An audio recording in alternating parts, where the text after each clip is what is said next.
I want to start a YouTube channel? Where do I begin? Do I look okay?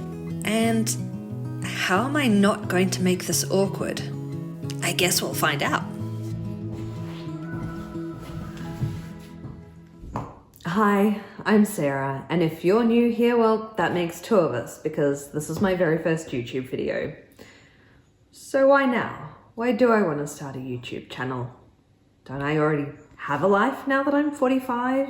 You know, like a career and friends and family. And hasn't everything been said and done before?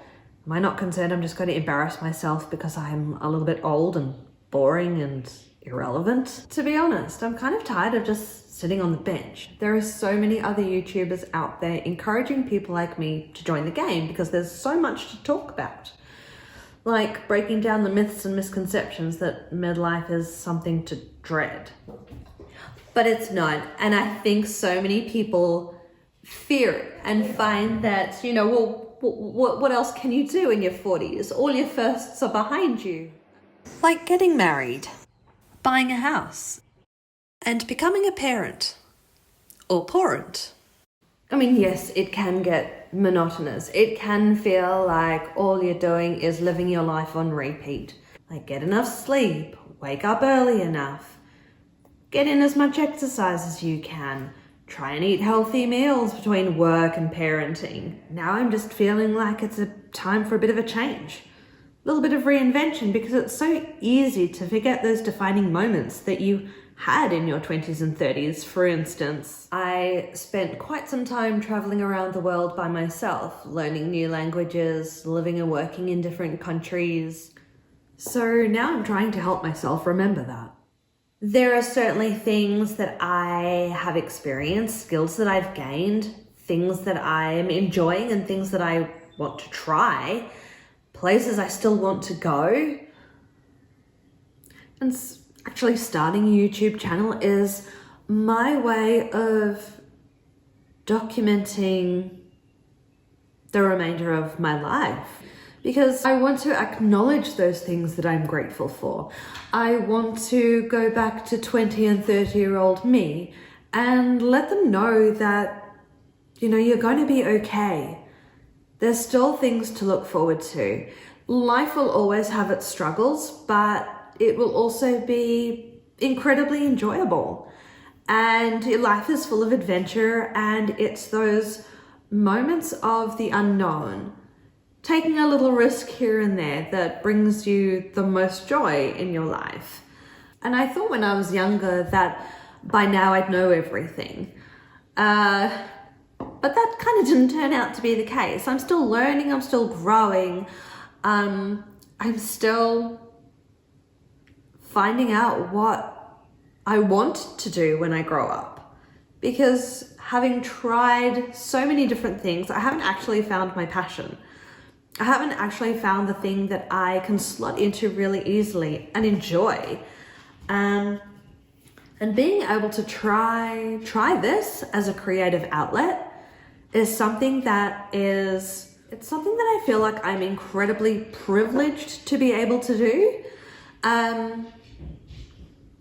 And, you know, I'm always on the lookout for ways to improve my own life. And I want to embrace my messy and imperfect life. I don't want to showcase just the good things that are happening. Life isn't easy and life isn't perfect, but I also want to find the humor in things. I want to look at the funny side of life. Because I feel for too long I've just gotten a little bit too serious, and this is my way of just having a little bit of fun, reaching out to people who think similarly or think vastly differently to me, and just opening up that dialogue and feeling a little bit that I belong, you know, searching out for my tribe that I haven't quite found yet, but I know you're out there somewhere. And so often in life we think we'll just grow into being a person and we'll be that person forever after. But every 5 or 10 years I found that I'm in a state of reinvention, and I've fallen into that state now. In a sense, I feel like I've hit a little bit rock bottom And it isn't the most bottom that I've ever felt in my life, because I think I've now figured out when to stop digging. And I feel like searching for my creative side, searching for the person that, or searching for aspects of the person that I used to be that I feel like I've lost along the way, and then discovering a future person inside that hasn't yet evolved, that I have not yet been introduced to. And I'm really looking forward to finding that version of Sarah, and the Sarah that is going on to explore new and exciting and different things in life. So I know I sound like I'm rambling a lot, and I probably am, but I want to just encompass the messiness of midlife, the dark and ugly side of it, as well as the beauty of actually aging and aging gracefully, and knowing that while you can chase youth, you're never going to actually catch up to it. So you might as well just settle on the fact that you are where you are, you look how you look, and you're never going to look the same as you do today. You're going to keep aging, but you're going to keep being that lovely, gorgeous, beautiful person. So I certainly want to redefine what success looks like in my life. I've tried and failed at several things during the course of my life. And, a lot of times I've let it define me. I've let my identity be consumed by it. And that hasn't really worked out well or to my advantage. And, it's been very difficult to cope with that at times. So now I want to redefine the way that I cope with change, that I cope with setbacks and rejections, because they happen a lot, right? They happen a lot to us in our lives, and it's never a nice feeling.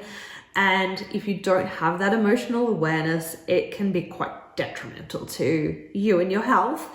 It has been to mine, but I'm now getting strategies to figure out ways out of. My mental and physical health have waxed and waned over the years. I felt incredible, and then at certain times I have felt absolutely awful. But just knowing that, your body's changing, you're never going to be that same person. It also depends on, the power of your relationships, who those people are that you surround yourself with.